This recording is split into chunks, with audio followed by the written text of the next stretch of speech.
Or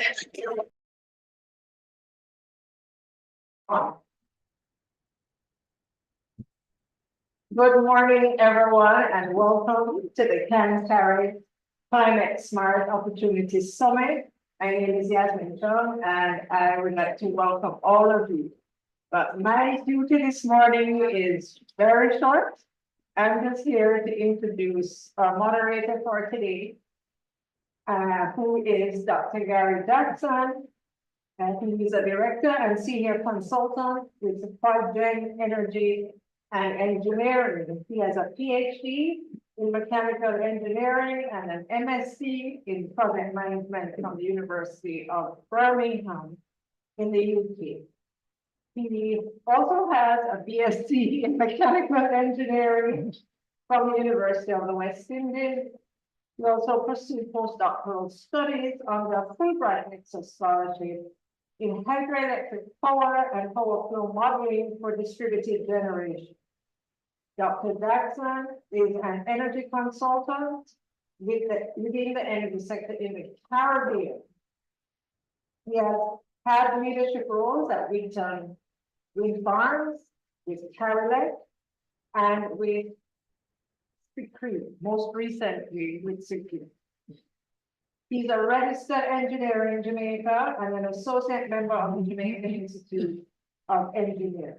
At the international level, a member of Association of Energy Engineers, the Society of Automotive Engineers, and a certified energy manager.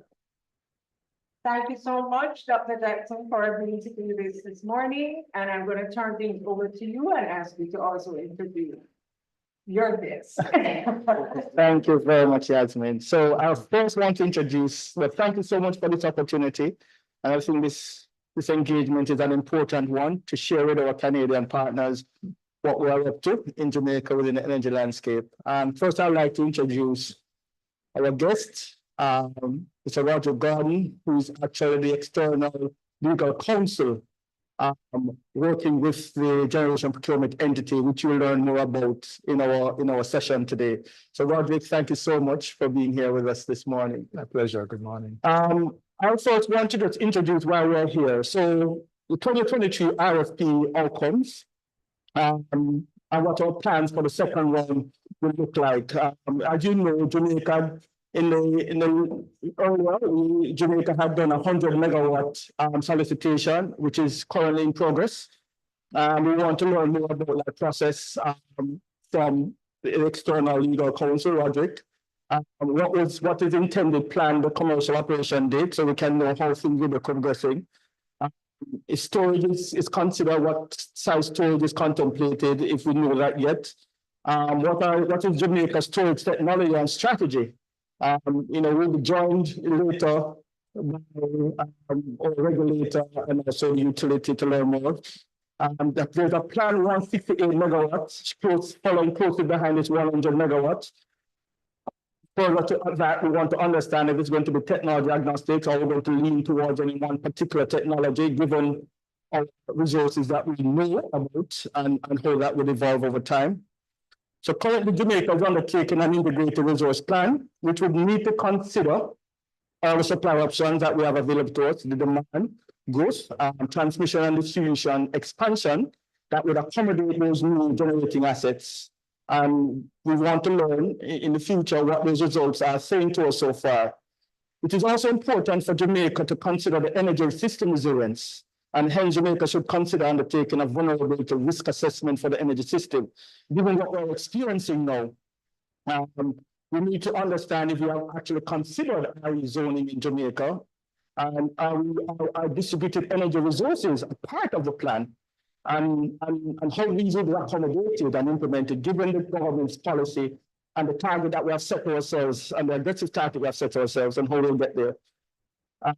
The other thing that we want to learn in the session, besides having the conversation with Roderick, is once we have deployed renewable energy technologies to these sites, they will reach a useful life. How do we repower them? Do we consider repowering them with newer technology, given the technology advancement, and how that will be treated? So having a regulator here is going to be important to understand how that will be treated in the future. Our resilience will continue to be tested. we had a near miss, though we were impacted by Beryl. We understand that these systems will continue to come. We understand that not only hurricanes, but droughts, high temperatures which are experiencing now will impact our system.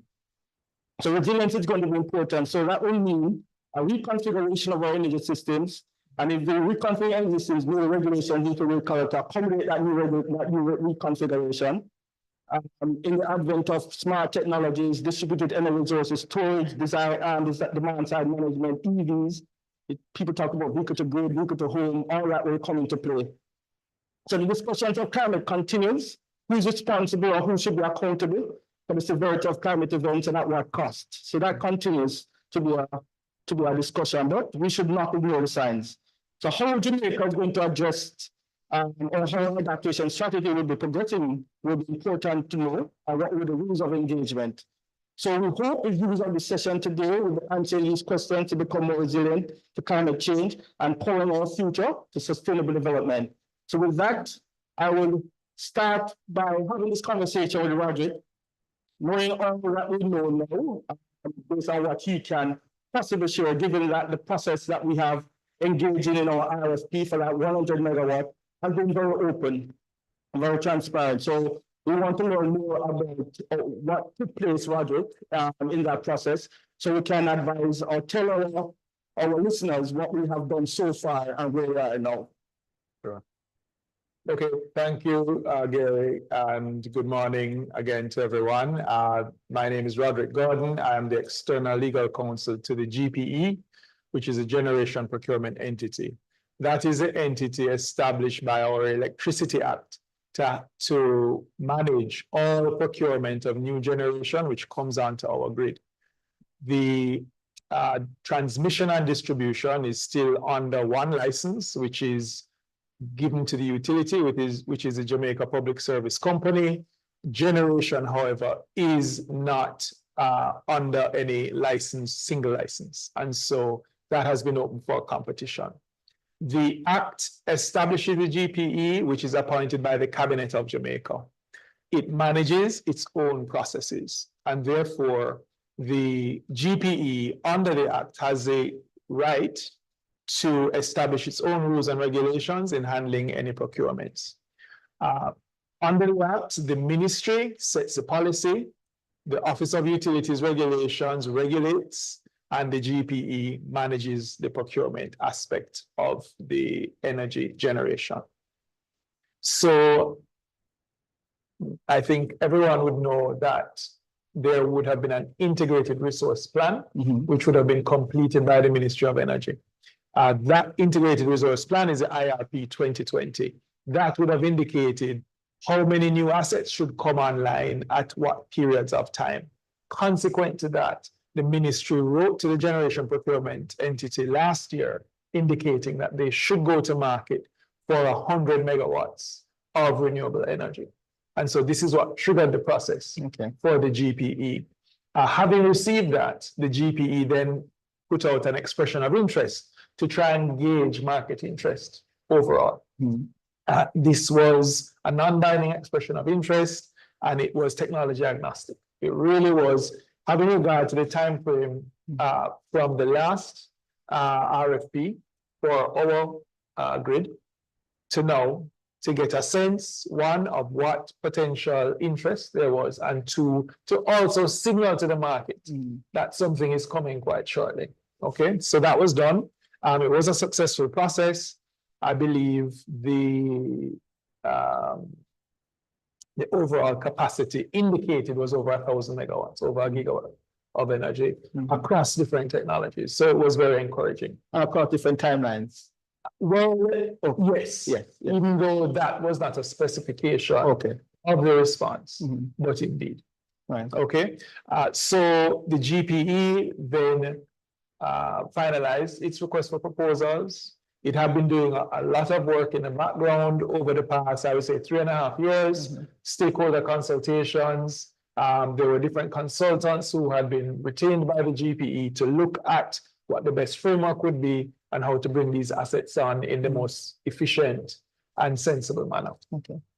And so the RFP was informed by that process also in consultation with the OUR, because our act, of course, gives the OUR very important and rather unique capabilities. And one of those is to approve the PPA, even within the process that is managed by the GPE. Right. So it had to be a collaborative approach with the OUR, which has, of course, proven very successful.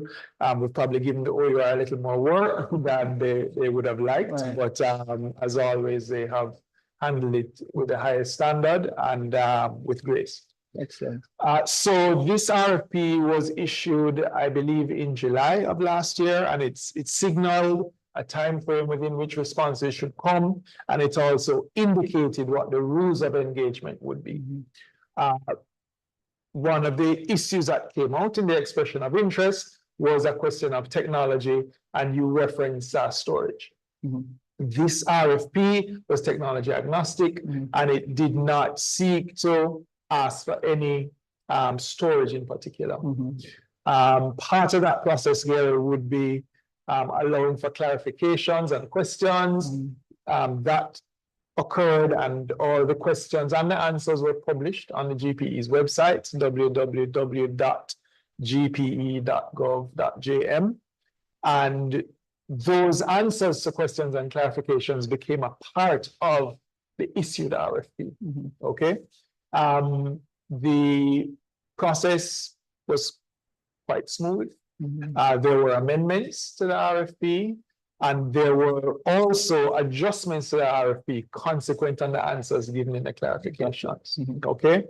I believe we received 12 bids, and those bids then went first to a financial evaluation. So the RFP indicated that there would be a two-stage evaluation process. There would be first a financial evaluation, and of course, a pre-check to see whether all the terms and conditions of the RFP were met. So whether your bid bond was posted, whether you completed your proposal document as the RFP indicated you should. Okay, so all of that was done first. An evaluation committee was appointed, and it's maybe interesting to note that no member of the GPE sits on the evaluation committee. Okay, because the recommendation from the evaluation committee then will go to the GPE. Okay, and so the evaluation committee itself consists of technical experts who have experience in looking at proposals before and experience in the industry. Okay, and we feel that this was the best method to ensure not only transparency, but to ensure that the GPE itself would be able to consider all of its mandate, having received the recommendation from the evaluation committee. Okay, so we completed that initial process, and the GPE has issued its initial pre-award report, which has indicated what are called the pre-awarded bids. And so these are the bids that have not only satisfied the financial evaluation, but the GPE is indicating to all the bidders are the bids that are likely, if they pass a technical evaluation, to be awarded in the process. The GPE has also indicated 2 other bids in the event that one of those bids, for any reason, does not find favor with the technical evaluation, then another bid would replace that bid. Okay, and so this is the process that the GPE is now in. I think the published bids are all solar in terms of technology. And the prices which are published there, I won't try to remember precisely what they are, but they are, I think, an improvement on the last awarded bid in the space. So I want to stick a point there. So thank you for sharing that. So we have gone through this process. We have gotten to a pre-approved award, as you refer to it. So we're saying once you go to another stage, just creating a scenario so the audience could understand what could happen. if one of those bids are not favorable and you pull the next one in, Yes. is there a particular criteria you'll be looking for? Because obviously the price can't be very expensive. Right. Because we want it to be as competitive given what is on the system right now. Correct. And what are the parameters? Can you just explain a little about the parameters and criteria that you will look for in advance in others? And if that doesn't work, what would happen next? Right, that's a good question. That's a good question. So let me say right away that I will try to answer given where we are now in the process, because we don't want to have any predetermination of what may come. As you've indicated, I'm external legal counsel. I can only advise based on what I'm asked. Yes. But the GPE makes its own determinations. Okay. Yes. So let me just remind everyone. I think that's important. I think so too. So in terms of your question, the mandate to the generation procurement entity, and indeed the policy mandate, which governs the industry in Jamaica now, is to find the most cost competitive solutions going forwards. And I'm sure the regulator can speak a little more broadly about that, because they're a little closer to policy than we are. Right. Okay. And so this is why when you look at the financial evaluation, the ranking was purely on a cost basis. Right. Okay. So in terms of the next two or more bidders who would potentially step into those shoes, it's strictly on a cost basis, first of all. Right. Okay. So the evaluation that would go forward, if either of those did do so, would be on a strict technical basis. Is your project a project that can stand the technical requirements to integrate into the grid? And again, location, your feasibility report from the utility, because you need to get a feasibility report, which would indicate, is it a good point to interconnect? Have you checked all the boxes you need to satisfy the utility that your potential generation plant can integrate successfully onto the grid? Okay, so there are a number of criteria which are technical, which would not be different from what the first two pre-awarded bids would be scored against. Okay, awesome. And in these bids, so obviously land acquisition is going to be important to deploy. Does the bidders have to show their ownership or lease agreement that they have with the land at this point in time, or they can do that in a future point in time with a particular timeline as it relates to securing this land that they are sure, that's all the resources? That's an important question. So you would have had to have demonstrated that in your bid. Okay. Okay, and we did not require, or beg your pardon, the GPE did not require ownership of land. Okay. A lease agreement or documentation sufficient to demonstrate a commitment to a lease agreement was deemed acceptable. So for you to put in a bid. Okay.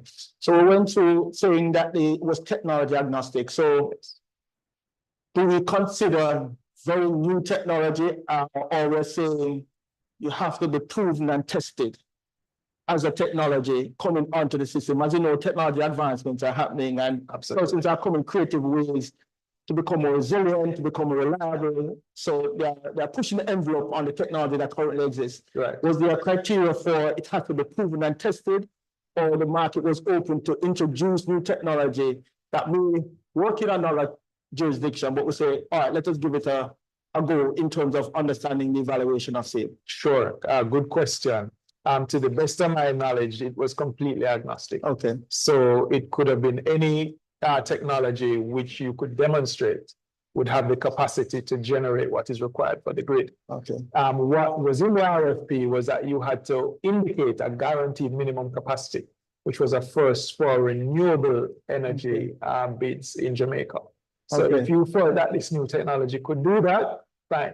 So explain to us the guaranteed capacity. What would that mean in terms of what would need to happen for them to demonstrate that guaranteed capacity? Okay, so in terms of the proposal put forward, you'd have to indicate what your output would be on an annual basis. And perhaps for people who didn't read the RFP, the RFP was up to 100 megawatts is what was being sought, with a maximum per bid of 50 megawatts. Okay. Okay. So we need to bear that in mind. So let us say, for example, your bid was for 50 megawatts, you would have to demonstrate that you'd be able to generate a minimum, I believe it was P90 is what is in the document. Okay. And so what has been put in the draft PPA is you guarantee you will meet that capacity. And if you don't, there are some penalties if you do not meet that. Okay. And effectively, you have some time within which to make up if there's a deficit. And if you do not do so within that time frame, you then have financial penalties. Okay. Yeah. Awesome. Awesome. So I know we have so far been going utility scale. So yes. I'm going to throw another question at you, which not being cheeky, but is distributed energy considered under the GPE mandate? Meaning we're looking at generation at the distribution level. Is that considered under the GPE mandate, or we're only going for utility scale at the transmission level? Right. That is a question about my pay grade. So I won't even try to attempt to answer that question. Right. I do know that globally, the question of distributed generation is more topical. Right. And in markets such as ours, it may be something that perhaps the OUR and the ministry have an interest in. Yes. Got you. So, and I think it's important for a person to understand the process that followed. So the integrated resource plan would have been conducted, and then we'll have gotten a signal from that through the ministry that go to market. Right. Was that something that was visible to the GPE, that IRP, or that was just based on the ministry's own evaluation of what should go out for, then you go out for? Understood. That's a good question. So first of all, that IRP is on the ministry's website. Okay. So anyone can go to that website and read the IRP. Yes. Okay, so it's a public document. It's a culmination of studies done, consultations, and it then says for this next period, the island of Jamaica needs this. Okay. Okay. And that is actually a good place to look to see if there are any references to maybe the question you asked before. Awesome. Sure. So the GPE would not participate in terms of its drafting. Right. Okay. The GPE is responsive to that document. Gotcha. And that is under the ministry's purview. And at the point in time that the ministry needs the resources, it would write to the GPE. Okay.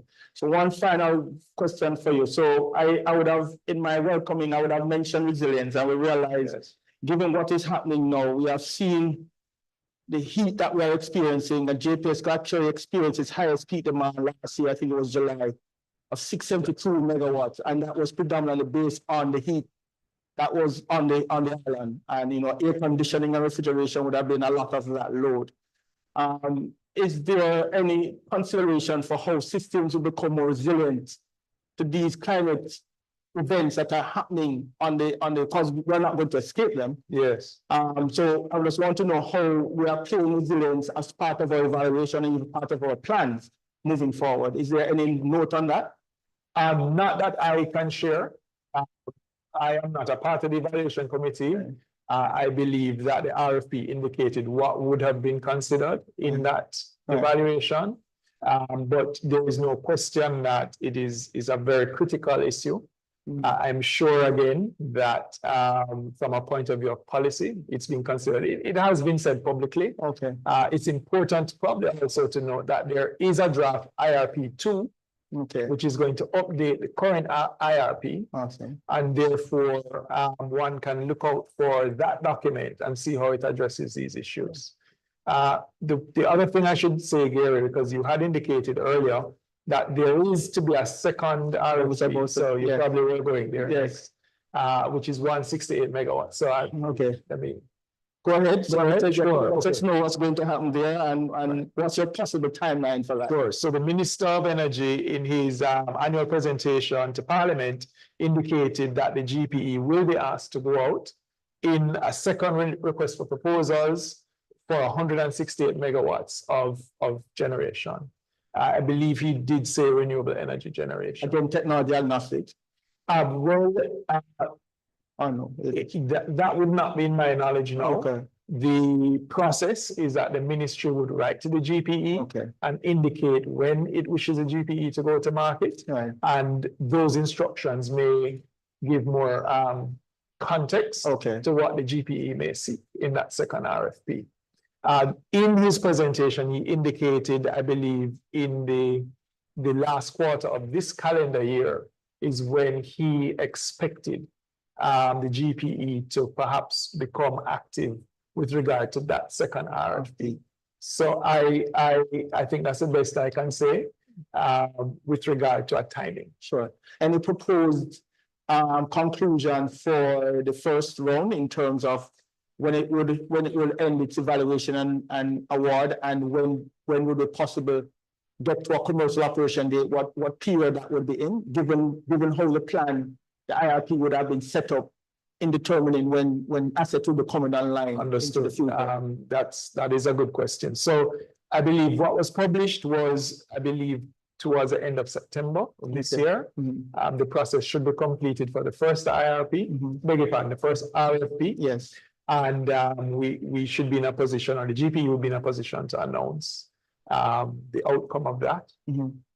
With regard to when those assets would come on stream, that is a harder question to answer at this point. Okay. Once the awards are announced, the next steps are the completion of the negotiation of the PPA between the utility and those awarded parties. Yes. It would also include them applying now for their generation licenses from the ministry. And there are timeframes within which those processes need to happen. Right. Those, of course, would be as efficient as possible. And in our consultations with stakeholders and in our collaboration with the OUR and the ministry, everyone is on the same page where we want to do that as quickly as possible, because you want to bring the assets on as quickly as possible.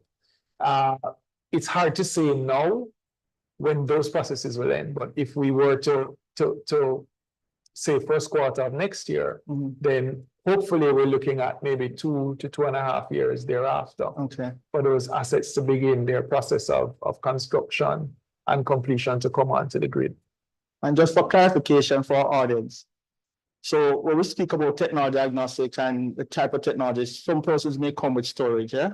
Right. But GPE looks at the system, but they wouldn't set up a procurement for storage within its mandate. I'm just throwing that question out there because I know that's a question people always ask. Right. But sometimes people see storage as this device that provides this benefit, but it's not a generator. Sure. But it has a system benefit. But the GPE mandate doesn't cover storage in that singular way. It only sees it in a system within a renewable energy technology. I'm just trying to see if, for the clarification for our audience. I understand the question. At the moment, I don't believe there's any published document which answers that. Okay, that's a policy question. Yeah. So the policymaker would have to indicate how it intends to treat that. Right. And that would then inform whatever the instructions to the GPE would say. Awesome. And we would then know what we are doing from that point of view, because we strictly deal with procurement. Thank you very much. You're welcome. I think Roger has been very clear on what the function of the GPA is and the role that they're playing, and he has obviously articulated where they are in the process in terms of the 100 megawatt and where they plan to go with the 168, given where they are, what would have been instructed from the Ministry of Energy in relation to the IRP and the IRP2 that is being addressed right now. So, Audrey, I want to say thank you for your time and for this interaction. I really appreciate it. And I've got some clarity myself, so great. People have done that, and I hope that the audience has taken some good clarity as well from the conversation. Yes. And we look forward to as many interested parties participating, because the idea is to grow the market in a cost-efficient way, in a technologically appropriate way, and with resilience. Awesome. Awesome. Thank you. Okay, you're welcome.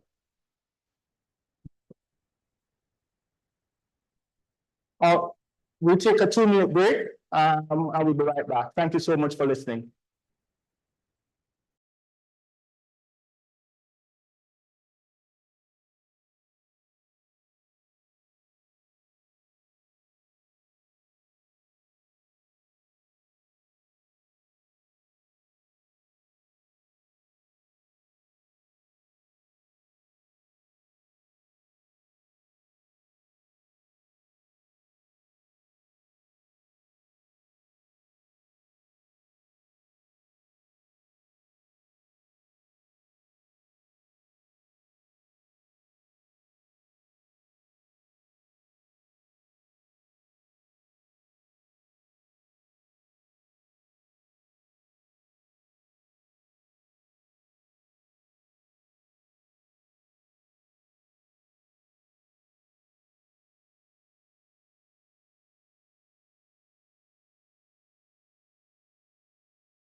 Good morning again. Welcome back to this very important session, the CanCarib Climate Smart Opportunity Summit. We're focusing on the plans that we have in relation to the 100 megawatt RFP that is being concluded. You would have heard from Roger Gordon, external legal counsel for the GPE, in relation to where they are in that process and how that process has been working so far. With the hope that by September sometime they should have a final award, and they will go into round 2, which refers to 168 megawatts. So far, what we do know is that it's technology agnostic, but they will be guided by what comes out of the Ministry of Energy, who's responsible for the electricity planning or electricity expansion planning for Jamaica. So to my left, we have, I'm looking that way, but that way is all. So I'm confused by looking at the screen. So to my left, Dion Nugent. So Dion Nugent is a director in JPSCO. She will tell you exactly what her role is in the utility company, that's a Jamaica Public Service Company. And to my right is Ansel Hewitt, who is the Director General of the regulator, which is the Office of Utilities Regulation. He will also give you what his mandate is. So I'll ask Dion first to introduce herself, and then I'll ask Ansel to do the same. Thank you very much, Gary, and it's a pleasure to be here today. So I am Dion Nugent. I'm Director with responsibility for business development in JPS, and I do cover a number of areas which include distributed generation, renewable project development, and electric mobility. Electric vehicles is one of the areas that's very exciting for us right now. So we have been very active in this space in terms of development of renewable distributed generation projects. And we are also very actively supporting the GPE and MSET in relation to the ongoing evaluation process under the 100 megawatt RFP that is out. So in general, as a company, the Jamaica Public Service Company, the sole electric utility on the island, we have been very supportive of renewable development over the past years, very active since Return 1 came in. And so we're looking forward to see how we can continue to advance and achieve the national targets of 50% renewables in the grid, while ensuring that the grid is secure and we can continue to provide reliable power to our customers. Thank you. Thank you very much, Dion. Ansel, over to you.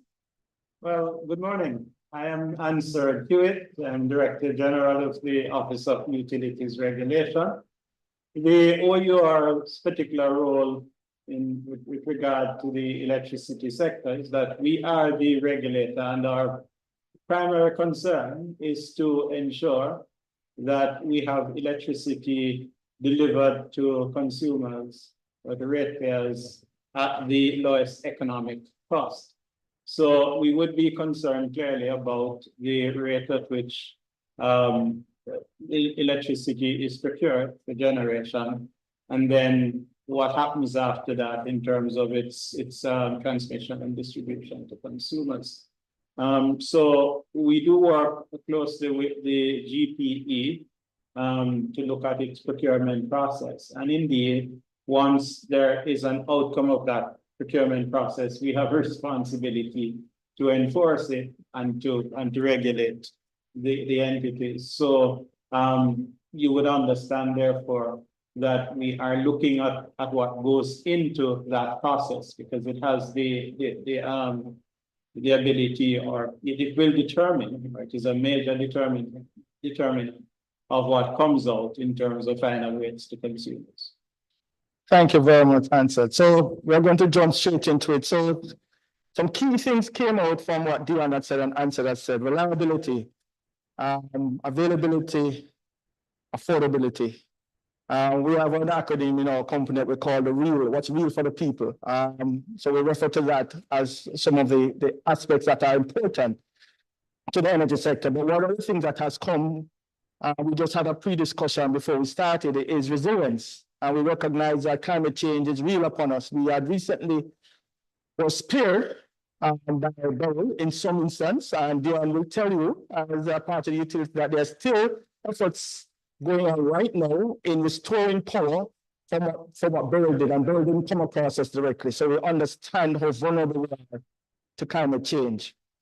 So with that said, to both my colleagues, what are some of the things that we're doing now in terms of what is coming out of the 100 megawatt? What are some of the things that we are preparing for to build greater reliability, affordability, and resilience to our energy systems now? I will start with Dion in relation to the work that JPSCO is currently doing.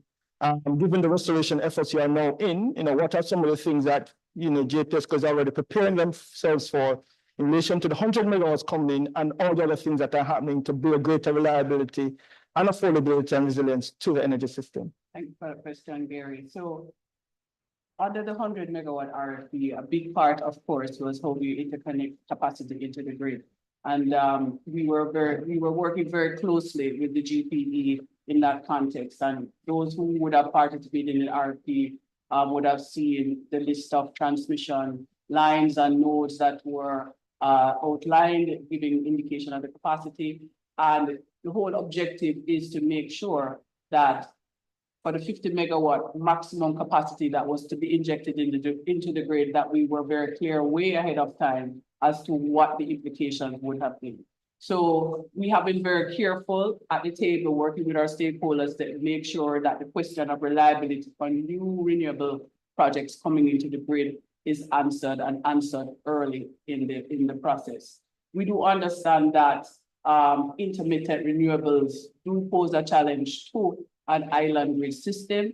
And as you already know, storage has been introduced within our own grid. And clearly that question is going to have to be answered further as we look to even more levels of renewables being integrated. So I just want to say that, as a utility, we see it as an important part of our role to ensure reliability of the, any new generation capacity coming into the grid.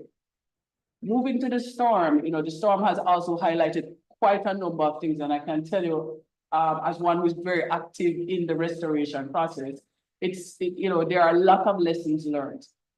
I did go through a number of storms like Ivan and, in that period of time, and the dynamic has changed a lot. So one, our customers' expectations have changed.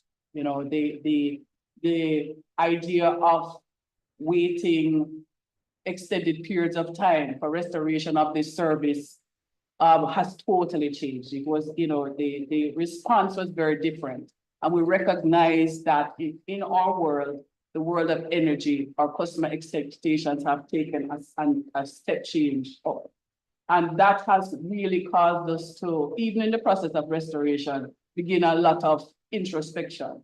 And I can tell you, I've been speaking resilience. What does it mean to have a resilient grid to be able to respond to some of these things?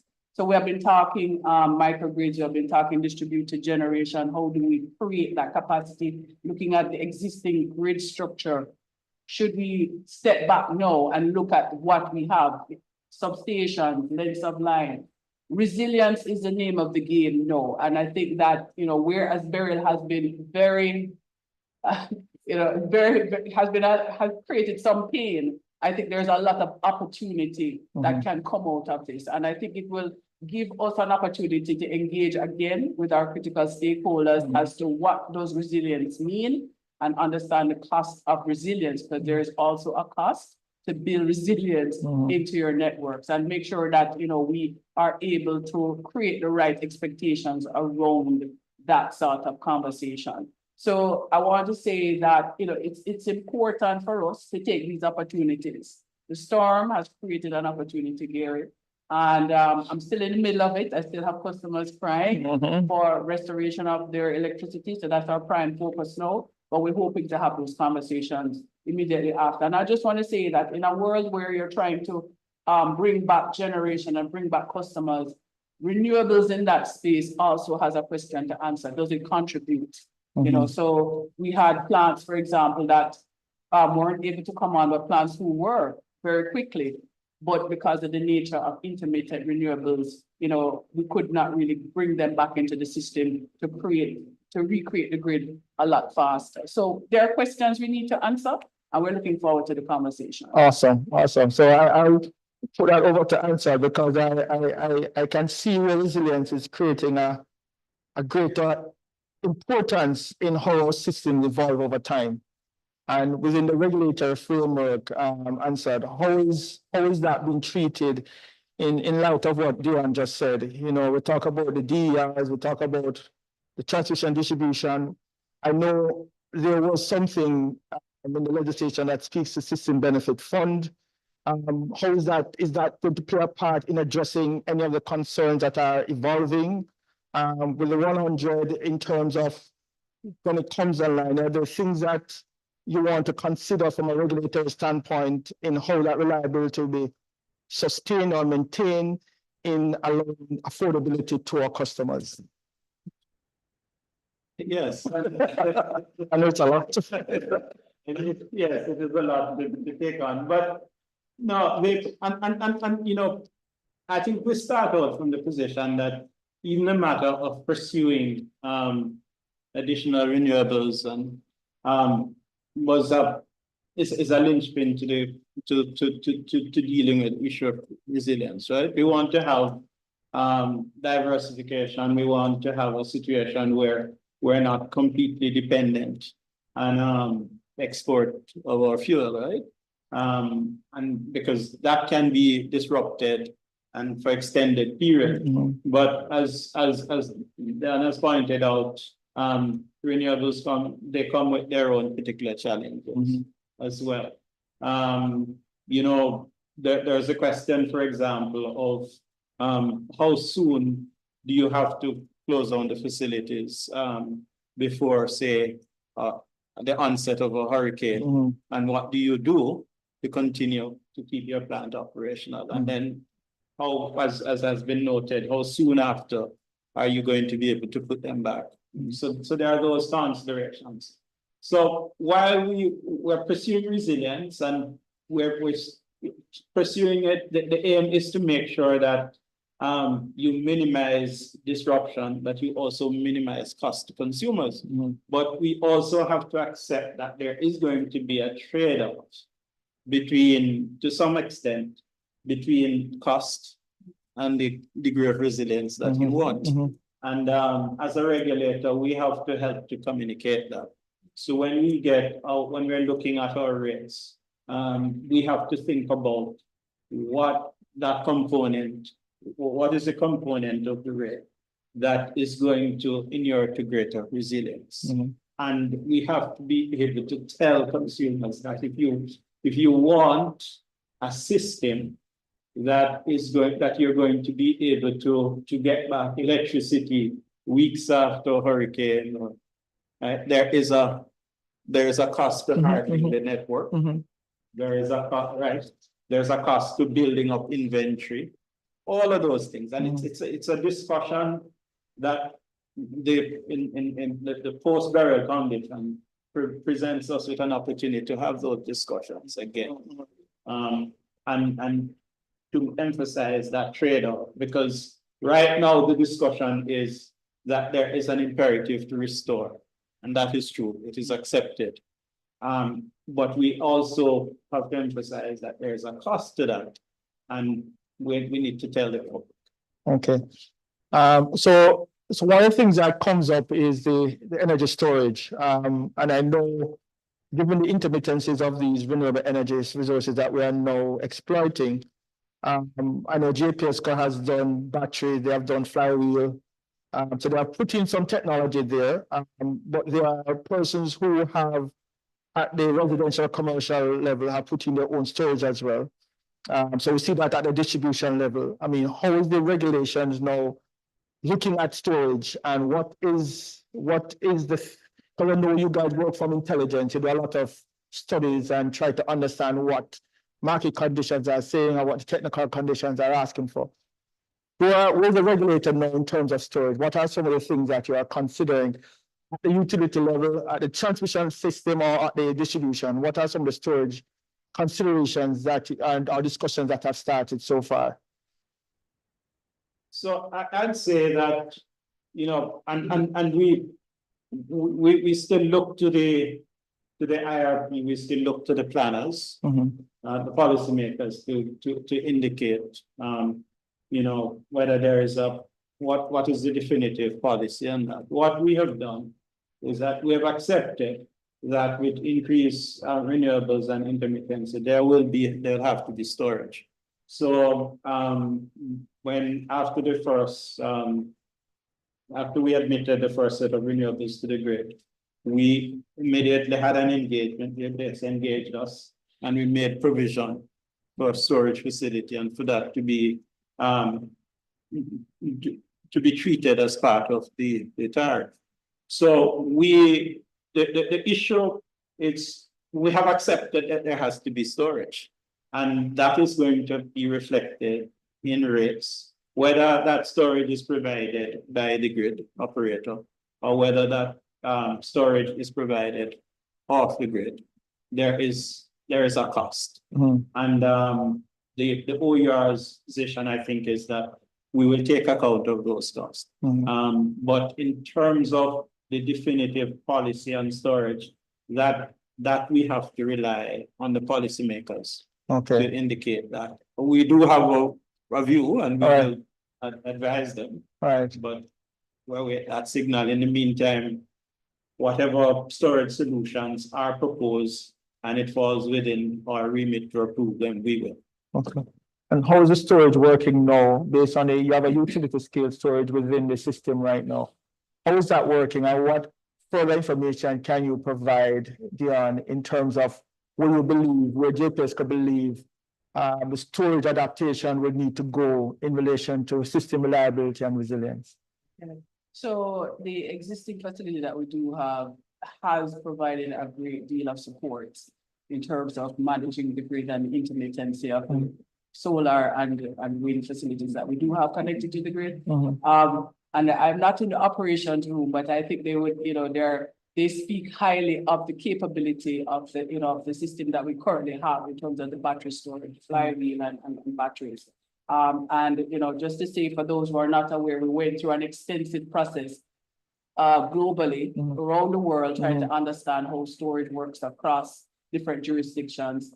The solution that we applied considered our own realities in terms of, on an island grid, very dynamic situations in terms of balancing frequency, generation and load. And we believe that the solution has really helped us a great deal in terms of short-term response and medium-term response as well, in order to respond to the realities of this intermittency on our grid. So I'm just saying that we believe we have really hit the nail on the head. And I'll let my other colleagues probably to tell you the other challenges that they have, right? But so far, I think it has been very good. And it's our belief as the electric utility on the island that we have to ensure that storage is a part of the solution going forward. If we're looking at renewable technologies, the lower cost technologies like solar that have high levels of intermittency, and in our own package of solutions to replace capacity, we're also including storage. Okay. And those discussions are ongoing with the ministry. We're possibly looking at over 170 megawatts of battery storage across the island. And we believe this is a big part of answering the question of how do we ensure that the grid maintains a high level of reliability and security.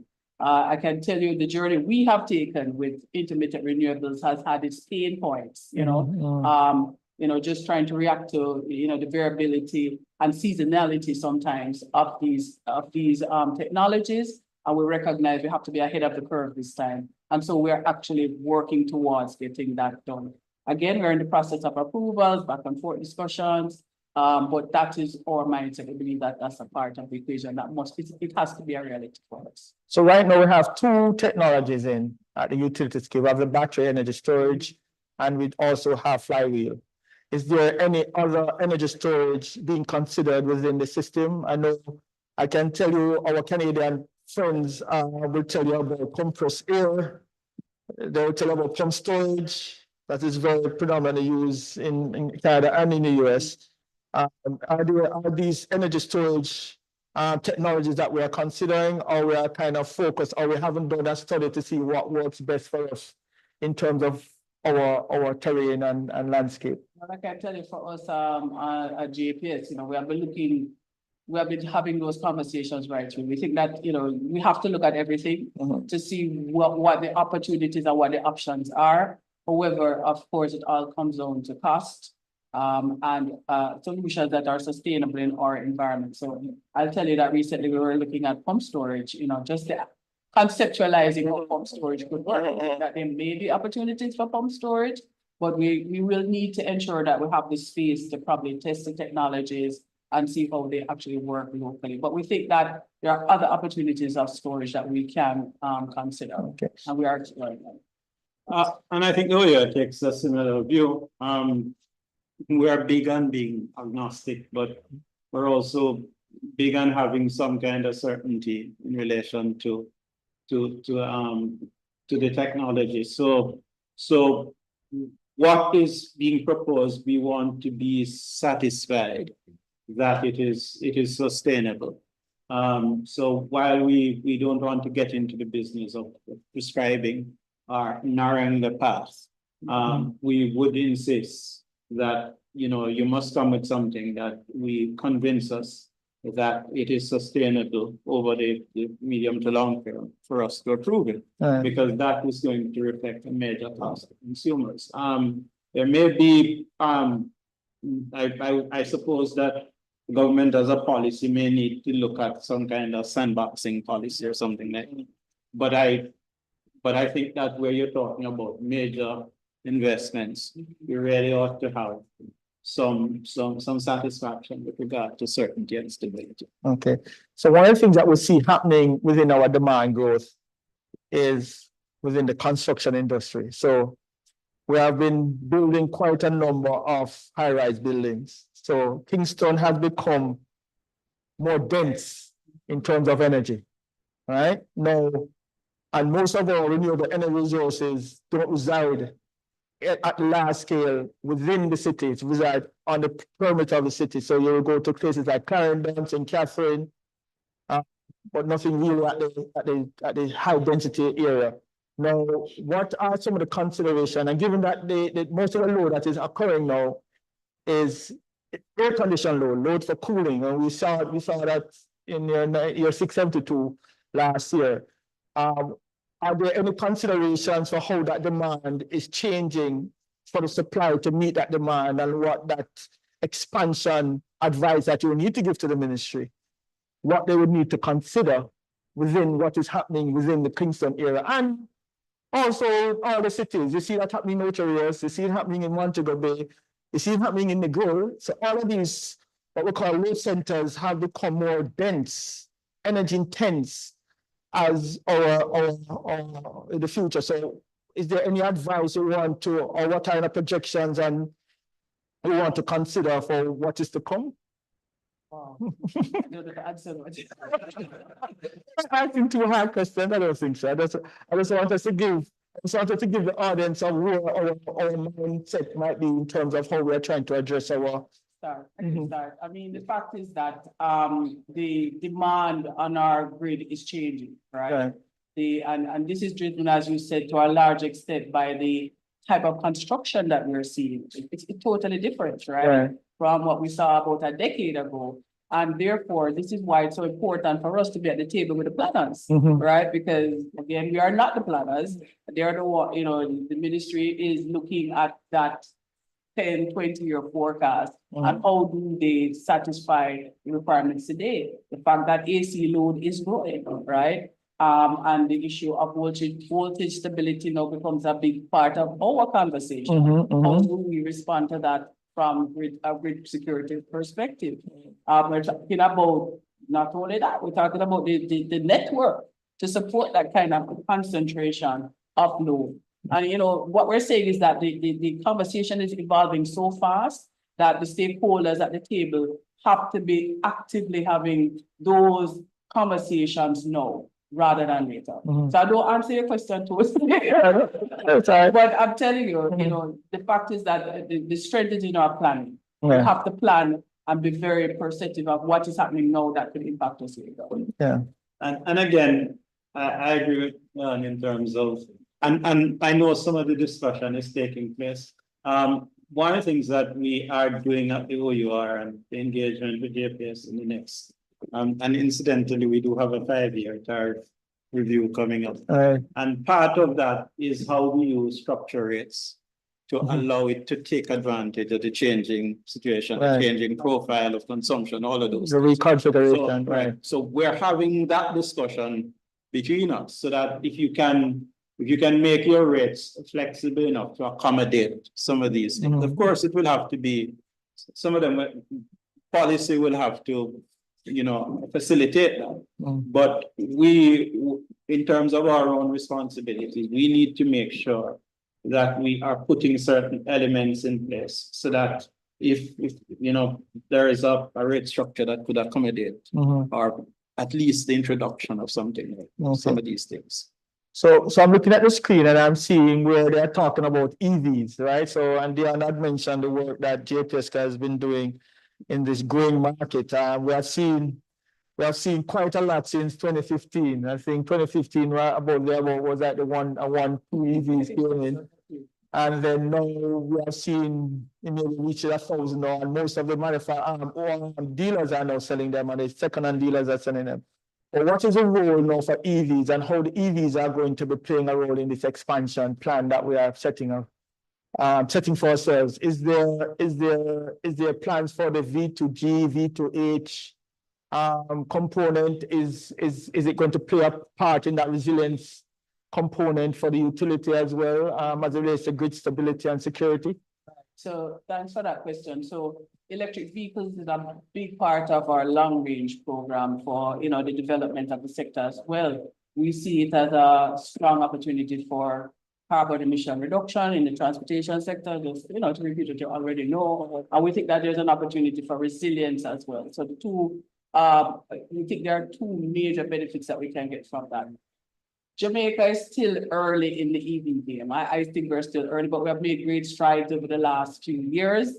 I mean, we are possibly about 300 EVs and more. I saw a Cybertruck on the road. So, Jamaica is getting there. And what we're saying is that people are beginning to appreciate and understand the value of electric vehicles and how we operate on the island. So what does this mean for us? We are doing the early work right now, working with the JUTC in public transport. We think there are great opportunities in public transportation. They have done a wonderful job in terms of their pilot and showing and demonstrating the use of electric vehicles in the public transportation sector. And we want to build on that because one of the big objectives for us now is rapid expansion in the next few years. So that's my stage one focus, trying to, push the expansion. And stage two really is to demonstrate the value that it can do for resilience. So V2G, all of those, the V2X options that we do have. We are working with the academia. We're working with various stakeholders to begin that early conversation here. As I said, we're lagging a little bit, but we're going to catch up fairly quickly. We're very happy to see a lot of the universities locally also exploring getting the vehicles, starting the training programs, so that their students now are beginning to appreciate and understand the value of electric vehicles. And we think that the foundation has been set for us to move very quickly in bringing that resilience element to the table. So still early days, so I'm not saying we're there yet, but we think this foundation is critical. We need to see more of the infrastructure around charging on the island. So JPS has a responsibility to support that. And then we believe that the vehicles will be here and people will be able to say, I can take that vehicle and it can support me at home during a storm. Yes. Just so before answer comes in, so just for the audience, so you mentioned JUTC. So JUTC is our public transit, our state-owned public transportation system, which is a Jamaican urban transit company. So they have bought how many EVs buses now? They have 6. They have 5. They have 5 from their Roxford depot and 1 in the Spanish Town. And we've been really having some great conversations with them just to understand the behavior. It's a shift, but I can tell you, I've spoken to customers who ride on the buses and they're thoroughly excited about the quiet. Okay. Times when you just need a little quiet.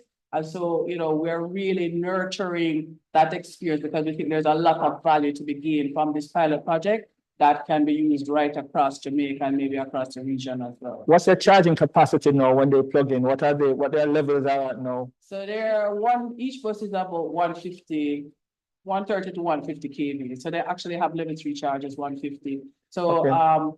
you know, we are talking to them about, you know, what does this mean in terms of your bill? What is the kind of charging behavior you should have Right. to, you know, get down those costs? What does that compare to your regular fuel costs? Right. The feasibility studies were very clear that electric buses does provide a lower cost profile than diesel, obviously, and other gas options. So we're working it to make sure that that value actually is demonstrated in fact.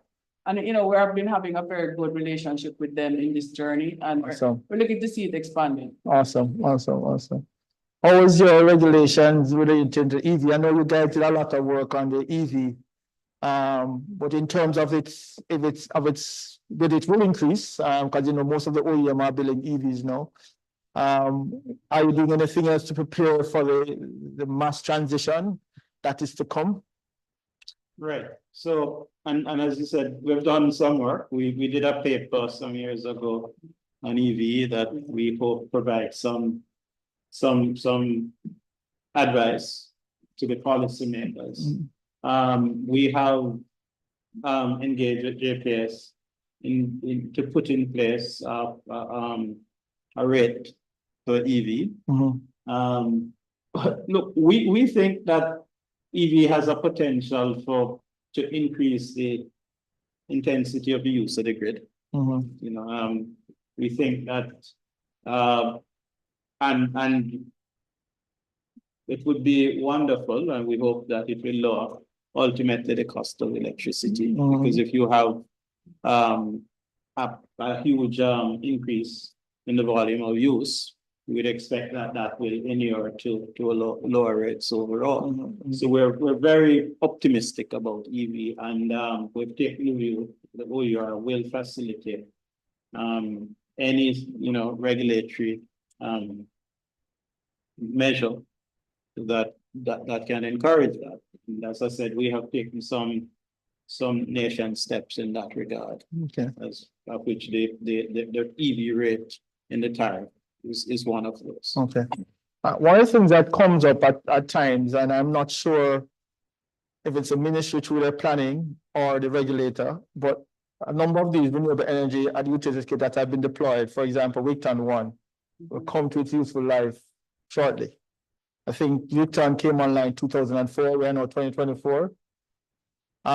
So when you look at the 8 rivers, the content, these plants will come, and the one that is 100 megawatt will come to its useful life. Are those sites being considered in particular wind, because you know renewable energy is very site specific, and all you know most of the renewable sites are there plans how those sites will be repowered, or what considerations will be given to them when the PPA expires in the 20-year period? Are there plans for those repowered? What would be the steps for that to happen, or that is a question for GPE or the ministry? That's for any of you. No. That's not for the utility. I was more for the regulator to give some guidance on the repowering. So the existing regime provides for the exercise agreement about extension of PPAs. So, Okay. Be they, you know, PPAs for fossil fuel or renewables. That, of course, is a decision that you take at the point just before the facility.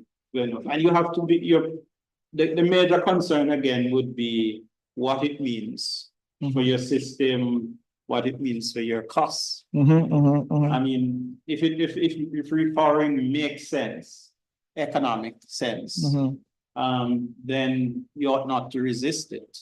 But you know, you don't want to continue an investment simply because it is there. Right. You want to continue an investment because it is going to deliver benefits to public benefits, really, from my perspective. Right. And so I would think that any policy and repowering ought to consider take those considerations that matter into consideration. Has always been the case that you look at what is the marginal cost and how much below that can you get or can you get in order to make that decision. And I think that those would be the considerations. Okay. All right. So Dion, you had mentioned, oh, sorry, go I ahead. should perhaps add one other thing that there is also the consideration as to whether or not you want to be wedded to a particular technology. So if you say that at entry, you're technologically agnostic, the question is, when it comes to the end of life of the facility, how do you take into consideration the matter of being technological agnostic? Right. Okay, got you. All right. So one of the things that you had mentioned, Dion, is microgrids. And I'm trying to understand JPSCo's role in the microgrid component in terms of, are the microgrids embedded into the national grid? Are the microgrids that are standalone microgrids? And how is that playing a role in the expansion plan for the country? Is it operating interconnected to that plan, or is it operating within a more of a reliability resilience standpoint that will facilitate the plan? I'm just trying to understand its interconnection as it relates to your expansion of this particular area, because I know microgrids will help to build greater resilience into the system. So it's our view that microgrids is a solution to create that resilience, right? And there are other benefits that we think can come from microgrids. But we definitely want to connect it to the grid. We think that the concept of being off grid is wonderful for you and you alone. But we also know that when things happen, the grid becomes, a very important partner to bring you back up. Right. And we think that this is one of the messages we think it's important. It's not because I want to, but I think it works better together. Right. The grid and these solutions. So microgrids for us, we believe, should have connection into the grid. And in times where, where necessary, you can operate as an island. But in normal, we expect it to operate interconnected to the grid. And so we're looking at it in, smaller communities, and I can tell you Hurricane Beryl might bring back the consideration for these remote areas that have really suffered. And I tell you, I weep, in terms of some of the stories we have heard. And how do we create that resilience in terms of the energy in those spaces? Can microgrids provide that solution? Let's look at it. Is it the more cost-effective option? I think those are the kind of questions we'll have to ask and answer immediately after the restoration activities. But we think there are opportunities not only in rural, but maybe in some of the urban centers also for that microgrid. Now, you do know our 10 megawatt plant that Caribbean Broilers, it actually rode through the storm. When I checked my operators, that little 10 megawatt plant rode through the storm and was able to support the community immediately after the event and help to bring back up the grid. So we do have examples locally of distributed generation operating as microgrids and helping the grid along the way. And it's not one or the other. We think that they work together. All right. So with that said about microgrids, and you mentioned that 10 megawatt, which is a thermal plant, right? Yes, it's just thermal. My understanding is that there's a policy around no more thermal plant going into the future. Are you guys aware of that policy by the government of Jamaica? Answer, are you aware of that policy? We go by the integrated river. Okay. Right. So it has been articulated. Yeah. We've heard it, but what we need to see is a documentation. Okay. So why I was going there is to understand with that 10 megawatt that you mentioned, is to understand how that resilience will be built. And we mentioned, in addition to that, we have also mentioned how adaptation and the cost that to consider. So one of our participants mentioned about resilience for low cost on ground cable. So one of the things that countries across the region is looking at is, as part of that adaptation strategy, in particular where there is not a very complex terrain, do we go underground? Because in Jamaica, there are instances where some communities were underground cabling, like Hope Pastors was one of those communities, but then we started to go overhead. Is that something that we're going to consider in the future, or that is just going to be a pie in the sky? Because we know when you go underground, it's not going to come inexpensive. It's going to come more expensive. But is that something that is being considered to protect our transmission and distribution system in areas where it can be done? So, and we have been, the office has asked us actually to take another look at this again, especially in the aftermath of the hurricane. And, you know, the policymakers, the government has actually indicated that clearly it's something we'll have to revisit. Now, the question, I suppose, so it's an issue of cost. It's also an issue of, and when you look at that cost, you have to look at, you know, over time, what it costs you to keep rebuilding the infrastructure and so on. The undergrounding, as the expert tells me, is perhaps not sometimes the silver bullet that it is, you know, said to be. I mean, some of our two staff members went to the Bahamas in the aftermath of I don't remember the name of the hurricane. Right. And they have some undergrounding, and they found that a major issue was the flooding issue. You know, so depending on your terrain as well, and undergrounding may not be as feasible as is being posited. So I think it's a matter that we have to look at again. Perhaps there is a case for making it selective in terms of certain areas, certain assets, but I would think that it has to be on the table like that. Okay. Agree. Yeah. Because I know you guys, when I say you guys, your utilities are looking in areas of Kingston for the microgrid is underground, in particular where most of these high-rise buildings are going, is underground looking like a possibility given how the city is evolving over time in terms of these high-rise buildings and all that is happening?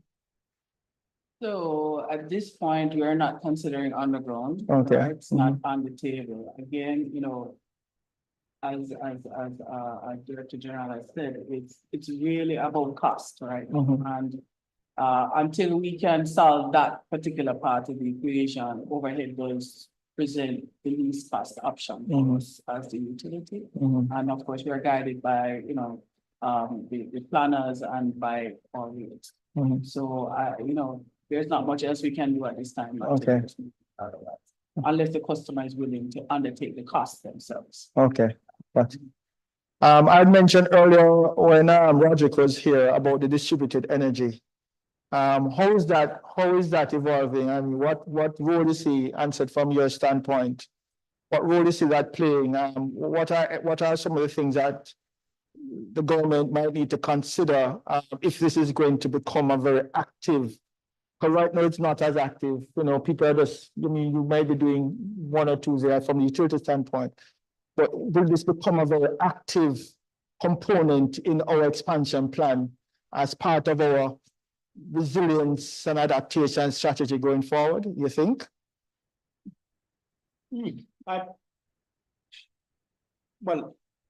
I think what I can say is that I know it is being considered. We're actually, there will have to be, I think, some amount of changes to even the legislation to accommodate. Okay. If you're going to be going big in that regard.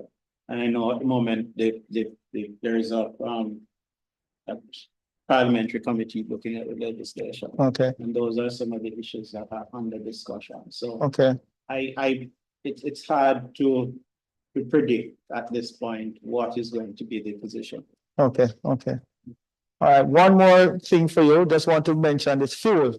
So no fuel. So Jamaica has gone through a number of fuel options. So we have our HFO, diesel. We have gone to natural gas. You know, hydrogen is becoming a more dominant feature as the new wave of where we are to go in our diversification strategy globally. And I know in the Caribbean, they have been speaking about hydrogen in the various colors, your gray, your blue, your green. Is that something that Jamaica is seriously contemplating at this juncture in supporting its energy diversification and strategy? Or that is still kind of up in the air? No, it's not really on our radar right now, as it relates to our policy direction or our strategy moving forward. Both of you, any? Again, I haven't, look, I mean, and again, the government has said, and perhaps in the update to the energy policy that chair, the government is saying that it is prepared to consider all options, including, for example, the government has talked about even nuclear. So I would think that none of those things are ruled out. Whenever we have been the people who come to Jamaica and have proposals, they visit the OUR, we have discussions, we try to know what the possibilities are, so that we can, to the extent that our advice is asked, and sometimes we give it unsolicited. We will provide a view as to, and again, if hydrogen, there are proposals with regard to hydrogen that are feasible and will inure to the benefit of the country, we certainly are prepared to make those recommendations to the policymakers and push along that line. Okay. Yeah, the utility, we are always keeping very close, very deep assessments on the technology that are out there. So hydrogen is on the radar. However, consistent with what the Director General said, we can only explore, we can also, we have spoken to several providers or investors who have come to the country, that have outlined their solutions, but it can only be a discussion, because ultimately, in order to get a project like that on the ground, it doesn't reside within our remit. That goes back to the planners and the ministry. Okay. Thank you. I'm not sure if I try to address all the questions that I saw on the screen. Is planning to increase or replace its own generation. Right. So, but yes, so we are now working through the exercise of our right of first refusal to replace our own capacity. So we're looking at renewables and battery storage, possibly some wind in that mix. And that conversation, as I mentioned before, in terms of approvals and finalization and ensuring that we get the right price, which is avoiding costs, those are currently ongoing. And so we are anticipating that capacity could come in within the next 2 to 3 years. Okay, awesome. Thank you very much. I think, again, I've learned a lot of what's happening in and around Jamaica, and I hope the participants would have been so engaged and hope that we have answered all your questions, and that information that was provided to you today would have been useful, and hope that, in the future, with your partnerships, you could help with the Jamaican transition to a more reliable, affordable, and resilient energy sector going forward. So thank you so much for your time, and looking forward to other engagements. Thank you. Thank you.